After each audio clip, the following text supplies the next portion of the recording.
Mas quer dizer que se eu voltar para a igreja, se eu servir a Deus, eu não vou ter problema não? Vai, mas é diferente. É diferente encarar uma tempestade quando Jesus está no teu barco. Há um cuidado diferente, há uma presença diferente, há uma paz diferente, há uma força diferente, há uma unção diferente, há um projeto diferente. A sua mente se equilibra, o coração pega fogo. Quero que você abra sua Bíblia no livro de Jonas, capítulo 1, Jonas 1. Jonas 1.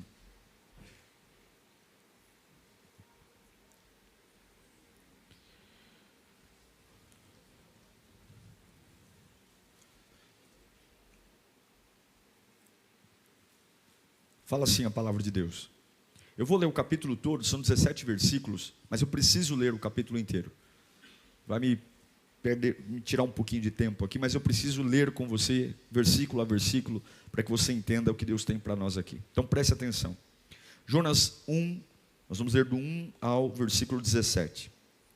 A palavra do Senhor veio a Jonas, filho de Amitai, com esta ordem: vá depressa à grande cidade de Nínive e pregue contra ela, porque a sua maldade subiu até a minha presença. Mas Jonas fugiu da presença do Senhor. Dirigindo-se para Tarsis, desceu à cidade de Jope, onde encontrou um navio que se destinava àquele porto. Depois de pagar a passagem, embarcou para Tarsis para fugir do Senhor. O Senhor, porém, fez soprar um vento forte, vento sobre o mar, e caiu uma tempestade tão violenta que o barco ameaçava arrebentar-se. Todos os marinheiros ficaram com medo e cada um clamava ao seu próprio Deus. E atiraram as cargas ao mar para tornar mais leve o navio. Enquanto isso, Jonas tinha descido para o porão e se deitado, e dormia profundamente. O capitão dirigiu-se a ele e disse: como você pode ficar aí dormindo? Levante-se, clame ao seu Deus. Talvez ele tenha piedade de nós e não morramos. Então os marinheiros combinaram entre si: vamos tirar sortes para descobrir quem é o responsável por essa desgraça que se abateu sobre nós.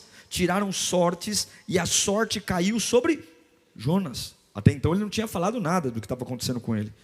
Por isso lhe perguntaram: diga-nos, quem é o responsável por esta calamidade? Qual é a sua profissão? De onde você vem? Qual é a sua terra? A que povo você pertence? E ele respondeu: eu sou hebreu, adorador do Senhor, o Deus dos céus, que fez o mar e a terra. Com isso eles ficaram apavorados e perguntaram: o que foi que você fez? Pois sabiam que Jonas estava fugindo do Senhor, porque ele já tinha lhes dito: visto que o mar estava cada vez mais agitado, a ira de Deus cada vez mais forte, eles lhe perguntaram: o que devemos fazer com você para que o mar se acalme? Respondeu ele: peguem-me e joguem-me ao mar, e ele se acalmará. Pois eu sei que é por minha causa que esta violenta tempestade caiu sobre vocês. Ao invés disso, os homens se esforçaram ao máximo para remar de volta à terra, mas não conseguiram, porque o mar tinha ficado ainda mais violento. Deus não cessou a fúria. Então eles clamaram ao Senhor: Senhor, veja que os marinheiros e o capitão não queria de forma alguma jogar Jonas no mar. Senhor, nós suplicamos, não nos deixe morrer por tirarmos a vida deste homem. Não caia sobre nós a culpa de matar um inocente, porque tu, ó Senhor, fizeste o que desejavas. Então pegaram Jonas e o lançaram ao mar enfurecido, e este se aquietou. Na hora a fúria de Deus passou. Era isso que Deus queria. Ao verem isso, os homens adoraram ao Senhor com temor, oferecendo-lhe sacrifício e fazendo-lhe votos. Então o Senhor fez com que um grande peixe engolisse Jonas, e ele ficou dentro do peixe por 3 dias e 3 noites. Vamos orar. Pai bendito, é a tua palavra, Pai. A gente quer muito ouvir a tua voz. A gente precisa de respostas, a gente precisa de ajuda, a gente precisa de direção, a gente precisa de alento, a gente precisa acordar para a vida, a gente precisa perceber a tua voz. Queremos sair, Deus, de uma vida passiva, de uma vida onde o Senhor é apenas um lugar que a gente vai de quinta e domingo. Não, a gente quer ter uma relação profunda com a tua presença. Não podemos brincar mais. Ó Deus, fala conosco, em nome de Jesus, amém. Eu queria falar sobre fugir da presença de Deus. A fuga, a tentação que todos nós temos de fugir, sumir da presença de Deus. Jonas, ele estava fugindo porque ele estava revoltado. Fala comigo, revoltado. Ele estava revoltado porque de maneira alguma ele achava justo ir para o lugar que Deus estava mandando ele ir. Ele estava revoltado, ele estava nervoso. Jonas estava longe de ser um pacificador, um camarada calmo, tranquilo, mas ele fugiu porque ele estava em guerra com Deus. O problema dele não era Nínive, Tarsis, o problema dele era Deus. O que Deus estava mandando ele fazer, pregar contra uma cidade, pregar a misericórdia de uma cidade, veja, ele não aceitou. A questão não é o quanto de chamado você tem, se você se acha talentoso, se você se acha inteligente, não é o quanto de informações que você tem. Ah, pastor, eu estou na igreja há muito tempo, minha mãe é da igreja, meu pai é da igreja, eu sou da igreja. Deus não está nem aí para a quantidade de conhecimento de Bíblia que você carrega, para a quantidade de cursos que você fez, quantos congressos você participou. Deus quer saber o seguinte: você está disposto a estar comigo hoje? Você está disposto a fazer o que eu estou te pedindo hoje? E Jonas não estava.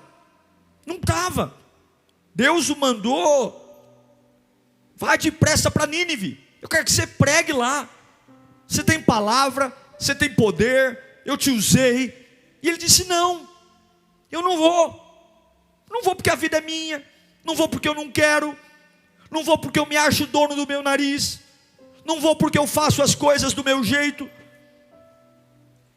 Jonas estava se rebelando contra Deus, ele estava fugindo da presença de Deus. E ele era um homem inteligente. Jonas era um poliglota. Você vai ver depois do navio que ele conversa com pessoas de outra nacionalidade no seu idioma. Era um camarada inteligentíssimo, estudioso, culto, conhecedor da Bíblia. Afinal de contas, Deus o mandou ir para Nínive para pregar a palavra. Mas olha, irmãos, escute o que eu vou pregar aqui. Não é corajoso andar fora da vontade de Deus, é uma estupidez. Homens e mulheres que andam fora da vontade de Deus não são corajosos, são estúpidos. Não há vida longe da vontade de Deus, não há vida longe do querer de Deus. Você pode não gostar, pode ser incômodo, podem rir da sua cara, podem zombar de você, mas não há vida longe da vontade de Deus. Não há. Você vai se enganar um tempo, você vai se enganar outro tempo, e logo logo você vai perceber que a vida é vazia, que você não construiu nada, que você gastou seu tempo, sua vitalidade, e quando você olha para trás, você vai dizer: de que me serviu tudo isso? Estou de novo em estaca zero, estou de novo do começo como um perdido. Você só consegue agregar valor à sua vida, você só consegue fazer com que os dias somem quando você vive na presença de Deus. Quando você se movimenta sem Deus, quando aquele momento passa, não há nada que fique, não há nada. E eu olho para Jonas e eu começo a perceber o perigo que é viver longe da vontade de Deus, fugir da vontade de Deus. Vamos dar uma olhada nele? Primeira coisa que eu percebo em Jonas, que a vida dele perdeu totalmente a progressão. A partir do momento que ele decidiu não servir mais a Deus, a vida dele foi uma descendência. Não tem nada que deu certo. Deus falou: vai para Nínive. Não, vou para Tarsis. Ele desce para o porto, vai para Jope. Do porto de Jope ele vai para o navio. Do porão do navio ele vai para o ventre do peixe.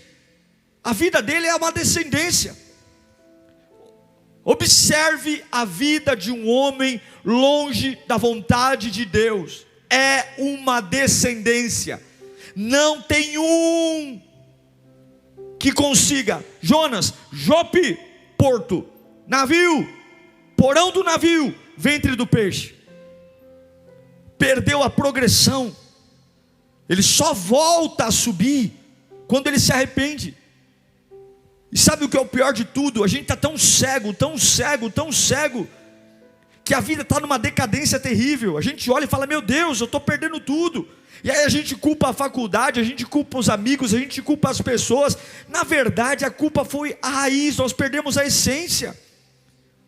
Irmãos, eu sei que não é fácil ouvir isso não, mas muitas vezes nos falta comunhão com Deus para termos uma vida com progressão. A gente fica correndo atrás de coisas que não tem sentido. Jonas está perdendo, há uma decadência espiritual. Vou te ensinar uma coisa aqui, presta atenção. Quando você rompe com Deus, a primeira coisa que você perde é a sua vida espiritual. Na vida espiritual está o seu caráter, na vida espiritual está quem você é de verdade. Na vida espiritual está a sua moral, a sua reputação. E Jonas agora começa a perder a sua vida espiritual. Ele não sabe mais quem ele é, ele perdeu sua identidade. E hoje tem um monte de zumbi por aí, gente que não sabe mais quem é. Então vive de momento, vive de embalo, não vive de planejamento, não vive de, não, eu vou fazer isso agora nessa época da minha vida. Porque quem serve a Deus tem clareza. Quem serve a Deus atira no alvo certo, não fica brincando. Ontem eu estava sentado em casa e pensando, eu estava olhando minha filha dormir, eu falei: meu Deus, logo logo eu não vou ver mais isso. Logo logo ela não vai deitar mais aqui do meu lado para dormir. Ela vai crescer. E aí eu parei para pensar, esse momento aqui é um momento que não é eterno. Ele vai passar. Eu não vou ter a chance de... E aí eu comecei a beijá-la dormindo. Falei: eu não vou ter a chance de fazer isso a minha vida inteira. Eu não vou ter a chance de beijá-la a minha vida inteira. Aí comecei a me lembrar do falecimento da minha avó. No começo do ano eu falei: logo logo eu vou estar velho também. Logo logo eu vou correr para um lado, eu vou correr para o outro. E logo logo, por mais que eu queira correr, as pernas não vão ajudar, a cabeça não vai ajudar. O envelhecimento é cruel e ele vai chegar, querendo eu ou não, tendo um espírito jovem ou não, eu vou. Então a vida é transitória, a vida é pequena. E eu não posso fazer lacunas da minha vida que Deus não faça parte, porque senão as peças não vão se encaixar. Nós não podemos parar. A vida de Jonas se perdeu, ele perdeu a progressão. A vida espiritual roubou a vida emocional. Daqui a pouco as emoções estão em perigo. E quando as emoções ficam em perigo, o corpo fica em perigo. Por que o corpo adoece? A maioria das vezes que o corpo adoece é porque a alma está doente e porque o espírito está doente. Começa a pipocar doença para todo lado. É caroço, é ansiedade, é gastrite, é câncer. Muitos cânceres, a medicina mesmo diz, são distúrbios de células que vêm de coisas mal resolvidas. Problemas mal resolvidos, angústias, crises, mágoas que carregam por muitos anos, falta de perdão. O corpo de alguma forma reage. Você vê crianças hoje entrando na puberdade com 9 anos, com 10 anos. Meu Deus do céu, na minha época, com 10 anos a gente era criança mesmo. A gente era inocente. É ou não é, pessoal? Com 10 anos a gente era criança, a gente começava a ficar meio tortinho assim, com 14, 15, 16 anos. Hoje, 9, 10, 11 anos, tem menina que já tem corpo de mulher, e menino que já tem corpo de homem. Por quê? Porque está assistindo porcaria o tempo todo. E o cérebro vai reagir dizendo o seguinte: opa, tem uma informação, vamos acelerar aqui o metabolismo, vamos acelerar aqui os hormônios. Crianças e meninas entrando na fase de menstruação muito cedo, porque a quantidade de informações é terrível. A sensualidade, a sexualidade, uma vida longe de Deus é uma vida sem progressão. Jonas perdeu, e Jonas não perdeu sua progressão, ele perdeu a submissão. Irmãos, Deus falou: vai para Nínive, e ele falou: não vou para Tarsis. Vem para minha casa, eu vou desviar. Seja um voluntário, eu não vou. Eu vou beber, eu vou fumar, eu vou desistir. Jonas faz a vontade dele prevalecer, independente da vontade de Deus. É a mesma coisa do cara. Deus fala assim: ó, não se ajunte a jugo desigual. Não se ajunte a jugo desigual. Beleza, você chegou na igreja casado, está tudo certo. Você veio do mundo com essa pessoa, agora você está na igreja, você serve a Deus, você ouve a palavra. A Bíblia diz que não. Deus diz: eu não quero que você se junte com jugo desigual. Meu Deus, está falando, cara. E aí a gente vai lá e fala: tá bom, mas eu me apaixonei, mas eu gostei, mas é lindo, pastor, tem todos os dentes na boca. Hoje é raro achar. É lindo. Mas Deus está falando, não, eu estou dizendo para você que não. E o que tem de gente, quando eu vejo, eu falo, amém, Deus te abençoe, boa sorte. A probabilidade de dar errado é enorme, porque a Bíblia diz não. Não adianta, Jonas tinha boa formação cultural, Jonas era um cara especial, mas ele foi um cara teimoso. Escute, olhe para mim, você não pode ter nenhuma vontade que não seja a vontade de Deus.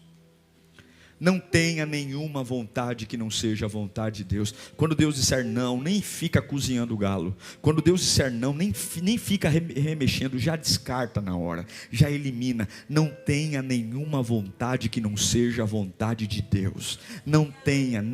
Deus não quer isso para você. Não converse com isso, não fale sobre isso, não brinque com isso. Não pense que a sua vida está solta. O diabo te vê 24 horas por dia. Não pense, vai chegar uma hora que a fatura chega, meu irmão, e aí Jonas perde a estabilidade totalmente.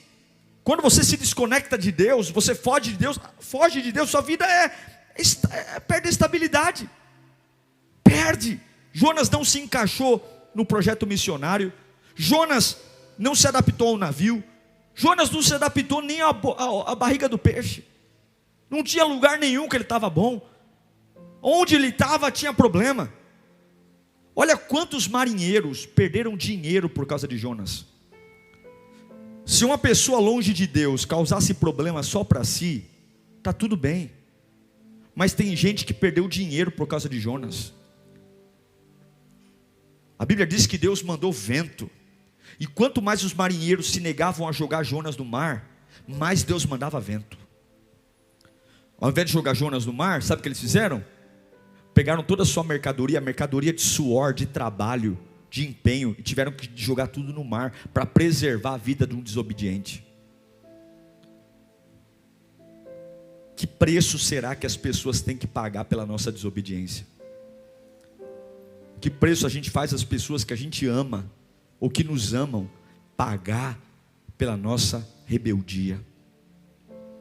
Quanto sofrimento um homem que foge de Deus causa aos outros. Quanto sofrimento. E aqui não estou falando só de dinheiro não. Um homem fora da vontade de Deus causa sofrimento para aqueles que convivem com ele. Arrebenta o coração de uma mãe, arrebenta o coração de um pai, arrebenta o coração de um amigo, destroem, perdem. Os homens que viviam daquilo vão chegar em casa sem R$1 no bolso, por causa de um desobediente, por causa de um camarada que achou que pode dizer para Deus, eu não quero mais. Escuta, você não pode fugir de Deus. Deus vai te pegar em alguma estrada da vida. Você não pode fugir do plano de Deus. Deus vai pegar você em algum momento. Você não pode fugir do plano dele. Não pode. Um homem fugindo de Deus é uma bomba relógio. Quero te dar um conselho. Quando você vê alguém fugindo da presença de Deus, se afasta dessa pessoa. Porque um homem que foge da presença de Deus, ele é uma bomba relógio. Os ventos vêm. Os ventos vêm. Olha a vida de Jonas. O camarada começa a tempestade, ele vai para o porão do navio. Porque pessoas fora da vontade de Deus, elas adoram um porão. Por quê? Porque se sentem abandonadas. É na presença de Deus que tem alegria, é ou não é? Sim ou não, pessoal? É na presença de Deus que você está amparado. É na presença de Deus que você está arrebentado, você se levanta. E daí? Quem ligou? Ninguém. Quem te falou alguma coisa? Ninguém. Mas eu sei que ele está aqui, está tudo bem.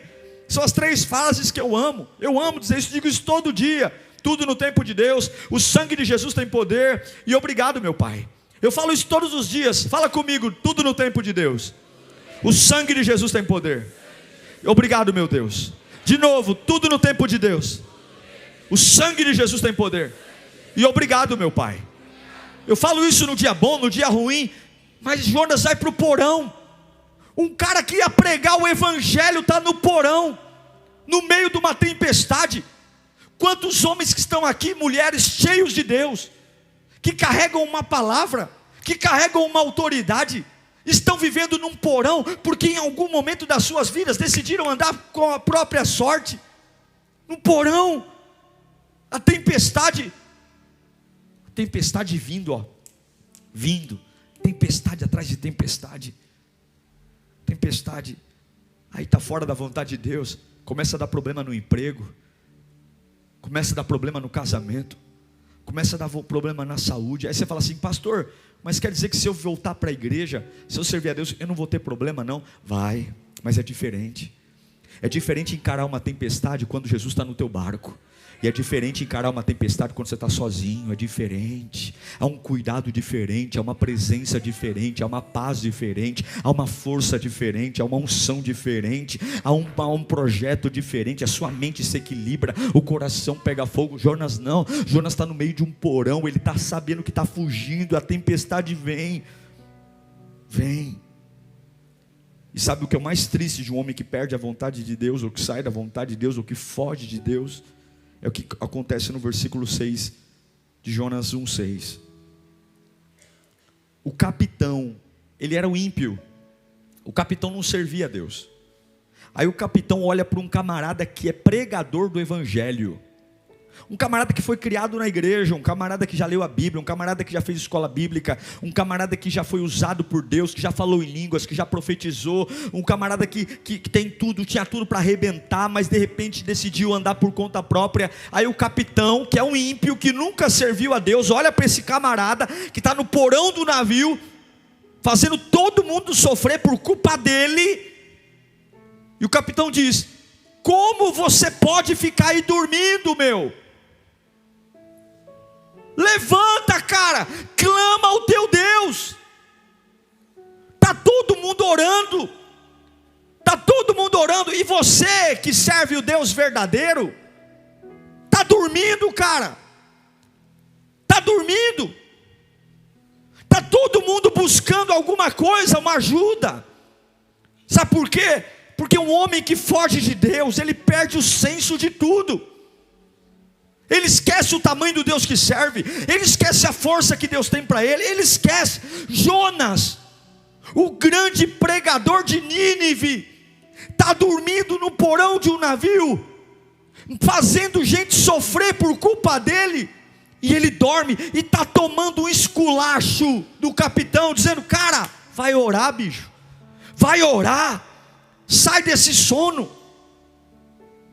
É a mesma coisa que muitos ouvem: meu, acorda desse sono, joga essa resistência por terra, meu, supera essa fase, cara, acorda no meio dessa tempestade, para de falar desse assunto. Jonas está dormindo enquanto todo mundo está apavorado. Por quê? Porque ele não sabe mais o que é urgente. A urgência dele são compromissos terrenos, a urgência dela são coisas idiotas, coisas que o inimigo fica envolvendo para gastar o tempo, roubar energia, consumir os anos, porque enquanto essa peça de teatro vai passando, nos bastidores, o seu destino está sendo consumido. E quando você está envolvido nessa agenda, que não te leva para lugar nenhum, ouvindo gente que não presta, indo para lugar que não presta. Gente feliz não fala mal dos outros. Gente, tem pessoas que se pararem de falar mal dos outros, não tem assunto. Gente feliz fala coisa boa. Gente feliz tem a boca santa. Gente feliz para de fugir de Deus, senão você vai virar um monstro, perdido. O camarada está no porão do navio. Tem gente que está no porão do navio, enquanto 15 milhões de crianças estão morrendo. 15 milhões de crianças abaixo de 5 anos estão morrendo. A igreja muitas vezes está no porão do navio, enquanto de 5 nascimentos, 2 são induzidos ao aborto. Você sabia disso? De cada 5 nascimentos, 2 são induzidos ao aborto. O crime organizado movimenta no Brasil mais de 600 bilhões de dólares, não é reais não, todo ano. A indústria da pornografia movimenta mais de 20 bilhões de dólares por ano. O mundo está acabando. E Deus fala, vai lá pregar para Nínive. Não, não vou, não quero, não estou afim, não quero. Quantas tempestades estão acontecendo e nós dormindo sossegadamente no porão do navio. Eu lembro da história de um missionário. Esse missionário, ele americano, ele morava num dos centros principais de Nova York, muito próximo a um hospital. A família dele toda da área da saúde. E um dia Deus deu uma chamada para ele ir para a Eritreia, um dos países mais pobres da África. Esse país, além de ser muito pobre, é um país que persegue o cristianismo, é um país comunista. E ele foi para lá. Morou num vilarejo, numa casa de palha, no meio de uma aldeia de nativos. E ninguém entendia, porque ele era muito rico, morava num apartamento muito bom, tinha muito dinheiro. E levou a família dele, os filhos dele, para morar numa casa que não tinha nem piso, era terra batida. Muitos indícios de cobra, muitos indícios de animais selvagens, um lugar terrível. E o primeiro posto de saúde da casa dele estava a 200 quilômetros. E aí um dia perguntaram para ele, falaram, pô, você morava do lado de um centro médico, você tem filhos, você não tem medo não? Você não tem medo de largar tudo aqui, cara? Você tem dinheiro, você tem status, você tem segurança, para morar no meio de uma aldeia, risco de picada de cobra, risco de leão, risco de pegar uma malária, e o primeiro posto médico está a 200 quilômetros, como é que você vai socorrer sua família? E ele respondeu para aqueles que o questionavam o seguinte: eu corro risco quando eu estou longe da vontade de Deus. O lugar mais seguro para se viver é perto do que Deus tem para mim. Risco eu teria de ficar lá nos Estados Unidos e Deus falando para mim, vá fazer missões, vá fazer o que eu tenho para você. A sua proteção não está no dinheiro que você tem na conta, a sua proteção não está na sua rede de contatos, a sua proteção não está no quanto você se acha inteligente, ou capaz, ou espertão. A sua proteção está a dizer, Senhor, o Senhor quer que eu faça o que nessa fase? Eu vou te servir com fidelidade, eu vou te servir com amor. A Bíblia diz que quando jogaram Jonas no mar, um grande peixe o engoliu. Sabe o que significa Jonas? Jonas significa pomba. A pomba é o símbolo do quê? Da paz, não é? Tudo que Jonas não era paz, mas o nome dele significa paz. E quando o peixe o engoliu, alguns já falaram, nossa, que dificuldade de ficar no ventre de um peixe. Não, o peixe de Jonas foi a salvação.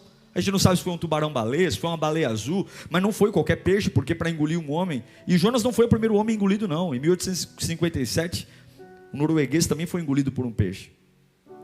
Muito provavelmente uma baleia azul. Jonas foi engolido por um peixe e ficou 3 dias e 3 noites ali. Porque Jonas era uma perturbação. A vida dele era uma perturbação. Só que lá no capítulo 2, versículo 1. Fica comigo aqui. Lá dentro do peixe, o que Jonas fez? Ele não orou no navio. Onde que ele orou? Lá no ventre do peixe. Jonas orou ao Senhor, o seu Deus. E olha o que ele disse. E disse, em meu desespero clamei ao Senhor. Está vendo por que a gente tem que sofrer? Porque se não desesperar, não clama. Em meu desespero clamei ao Senhor, e Ele me respondeu. Do ventre da morte gritei por socorro, e ouviste o meu clamor. Jogaste-me nas profundezas, no coração dos mares. Correntezas formavam turbilhão ao meu redor. Todas as tuas ondas e vagas passaram sobre mim. E eu disse, fui expulso da tua presença. Contudo, o que ele vai fazer? Olharei de novo para o teu santo templo. As águas agitadas me envolveram, o abismo me cercou, algas marinhas se enrolaram em minha cabeça. Afundei até chegar aos fundamentos dos montes, até embaixo cujas trancas me aprisionaram para sempre. Mas tu trouxeste a minha vida de volta da sepultura. Ó Senhor meu Deus, quando a minha vida já se apagava, quando a minha fuga estava me destruindo, o que Ele fez? Eu me lembrei de Ti, Senhor, e a minha oração subiu a Ti, ao Teu santo templo. Aqueles que acreditam em ídolos inúteis desprezam a misericórdia, mas eu, com um cântico de gratidão, oferecerei a Ti sacrifício. O que eu prometi cumprirei totalmente. A salvação vem do Senhor. E o Senhor deu ordens, como se Deus dissesse: agora você entendeu. E o Senhor deu ordens ao peixe, e ele vomitou Jonas na terra. Você e eu podemos ter fugido de Deus, mas a compaixão de Deus continua à nossa procura. Deus está à sua procura nesta manhã. E eu quero dizer uma coisa: tem muita coisa acontecendo na sua vida, tem muita coisa ruim acontecendo aos seus olhos na sua vida. Você está como Jonas, algas sobre sua cabeça, um saculejo daqui, um saculejo dali, e não adianta você tentar tampar o sol da peneira. O problema é que você está longe da presença de Deus. Pastor, mas eu não falto um culto. Eu não estou falando de igreja, eu não estou falando de bater cartão aqui na casa de Deus, eu não estou falando de ser voluntário, eu não estou falando de fazer lírio play, eu não estou falando de ouvir sermão. Eu estou falando da tua vida, eu estou falando de dizer: Senhor, eu estou à tua disposição, meu Pai. Eu quero ter o teu poder na minha vida, eu quero ter a tua glória na minha vida, eu quero viver, eu quero ser um agente de salvação. Está na hora de você abrir a sua boca e começar a pregar libertação onde você trabalha. Está na hora de você começar a abrir a tua boca e pregar a libertação para a tua vizinhança. Está na hora de parar de jogar a conversa fora e começar a ir para as Nínives que estão aí esperando que você pregue. Está na hora de você parar de ter medo de ofender alguém e começar a dizer: gente, eu estou indo para a igreja, eu creio em Jesus, Ele mudou a minha vida, Ele salvou. Sai desse porão do navio, para de fugir. Sabe o que Deus fala no meu coração aqui? Tem gente aqui com chamado, com ministério, tem pessoas aqui que Deus vai usar você poderosamente. É por isso que o diabo trabalha dos quatro cantos para te entristecer, porque sabe que você é uma bomba atômica na mão de Deus. O inferno não vai segurar o que Deus tem para fazer na sua vida.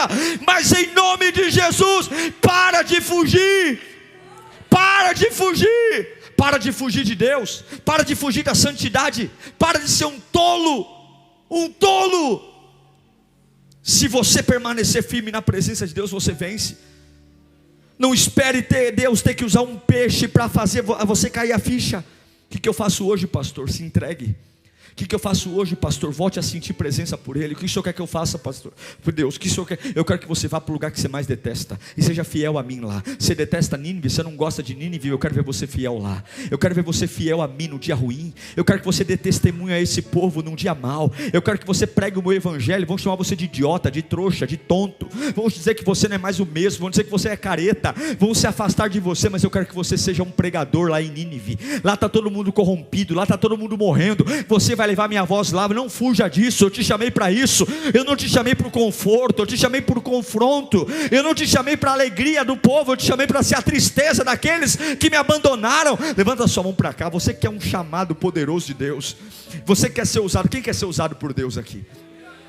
Eu declaro uma unção sobre a sua vida. Eu declaro que todo o processo de fuga cai por terra hoje. Eu declaro que do alto da tua cabeça, a planta dos teus pés, Deus está te resgatando hoje. E todas essas tempestades que você está passando, todos esses saculejos, você não está entendendo. Tem gente sofrendo ao teu lado. Deus está movimentando o mar. Deus está movimentando pessoas para você acordar e dizer: não há vida longe da vida de Deus. Eu declaro que hoje o poder volta a brotar na sua vida. E mesmo Jonas do ventre do peixe clamando, você também vai clamar: Deus, eu estou de volta à vida. Em nome de Jesus. Em nome de Jesus. Quantas perdas nós temos porque estamos longe da vontade de Deus. Quantas pessoas choraram porque nós estamos longe da vontade de Deus. Quanto dinheiro a gente perdeu longe da vontade de Deus. Ah, irmãos, eu não me arrependo de ter vivido a vida que tenho, não. Quando eu falo para minha filha: vamos passear, Júlia? Ela vai dizer para mim assim: nós vamos para a igreja, pai? Minha filha, eu criei aqui na casa de Deus. Na casa de Deus. Tudo que eu tenho na minha vida veio da casa de Deus. Na casa de Deus, eu fiz meus melhores amigos. Na casa de Deus, eu encontrei minha esposa. Na casa de Deus, eu me casei. Na casa de Deus, eu apresentei minha filha. Na casa de Deus, eu desenvolvi meu chamado. Na casa de Deus, eu recebi palavras que mudaram a minha vida. Na casa de Deus, eu fui exortado. Na casa de Deus, eu fui renovado. Na casa de Deus, eu chorei, mas se tem um lugar bom para chorar é na casa de Deus. Na casa de Deus também me decepcionei, mas aqui, uma coisa é se decepcionar lá fora, outra coisa é se decepcionar na casa de Deus. A casa de Deus. Não fuja da presença de Deus. Há uma pressão enorme para você fugir. Há uma pressão enorme para você ser dono do seu nariz. E Jesus hoje trouxe esse sermão para você entender. A resposta que você precisa é: volte para mim. Volte para mim. Se você voltar para mim, o senso de progressão volta.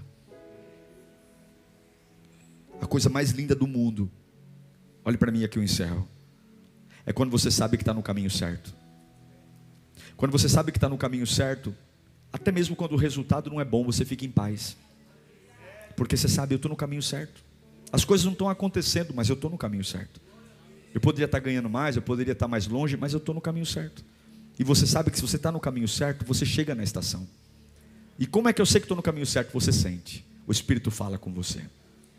Uma vez o Espírito falou para mim assim: não se preocupe com a velocidade, se preocupe em caminhar. Porque se você não parar, você vence. Uma das coisas que eu aprendi na minha vida, irmãos, é não parar. Não pare. Se você não parar, você vence. Escute, se você não parar, você vence. Deus está falando com gente aqui. Se você não parar, você vence. Se você não fugir, você vence. Se você for fiel a Deus no dia mau, você vence.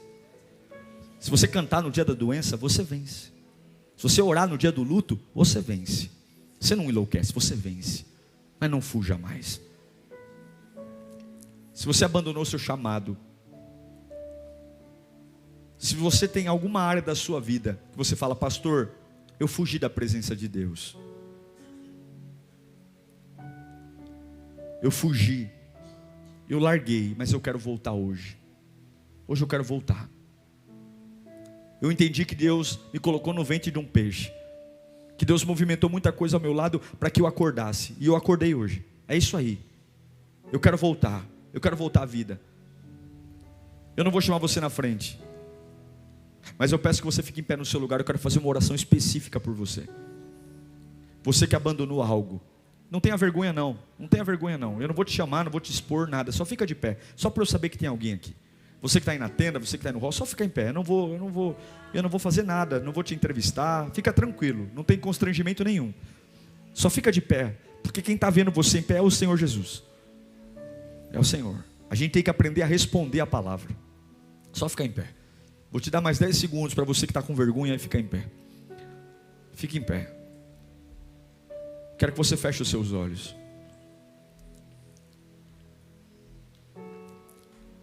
Meu Deus, o Senhor me deu essa palavra e eu sei que ela tem endereço. A fuga termina hoje. Esses homens e essas mulheres que se colocaram em pé, eles ouviram o teu chamado, meu Pai. E nesta manhã eles confessam o retorno. O Senhor tem usado tudo que o Senhor pode, a natureza, para que eles entendam. E nesta manhã eles entenderam. Eu peço que o Senhor devolva o chamado a eles. Eu peço que o Senhor devolva o vigor a eles. Eu peço que o Senhor devolva a alegria de estar na tua presença a eles. Toda timidez, todo medo, todo trauma cai por terra nesta manhã. No passado não importa mais, mas a tua presença e o gozo da tua presença, do teu Espírito, os renovará do alto da cabeça à planta dos pés. Eu devolvo, Pai, pelo poder da tua palavra a eles a vitalidade, o prazer de te adorar, Senhor, e a ousadia de ser voz profética nos ambientes mais escuros e sombrios. Ó Deus, que nesta manhã haja um concerto entre tua presença e a alma deles, que o óleo fresco verta sobre a mente deles, que a tua presença venha e que de uma forma inexplicável algo brote dentro deles, algo brote, algo poderoso, algo que não dá para explicar. É a chama que se acende, a chama que durante um período se apagou, mas hoje não, hoje não, hoje não, hoje não, hoje não, ei Jonas, hoje não, hoje não. Hoje Deus está te devolvendo a autoridade de pregar, hoje Deus está te devolvendo a autoridade de se levantar, hoje Deus está te devolvendo o poder de ser porta-voz do reino, hoje Deus está te devolvendo o cajado. Há um poder que volta hoje nesta manhã, há uma glória que toma conta de você nesta manhã. Você vai aprender a andar sozinho e não se ofender, você vai aprender a entrar em lugares complicados e ter estrutura mental, você vai aprender a ouvir desaforo e não se perder, porque o Senhor é o teu guia, o Senhor é o teu baluarte, Ele é a tua âncora. Receba vigor, receba poder. Uau, que bênção ter sua companhia até aqui. Desejo muito que você aplique tudo que você aprendeu. Não esqueça de se inscrever aqui no canal, deixar o seu curtir. O meu maior objetivo é alcançar outras pessoas com a palavra. Seja muito abençoado e que o Senhor te guarde sempre. Até a próxima.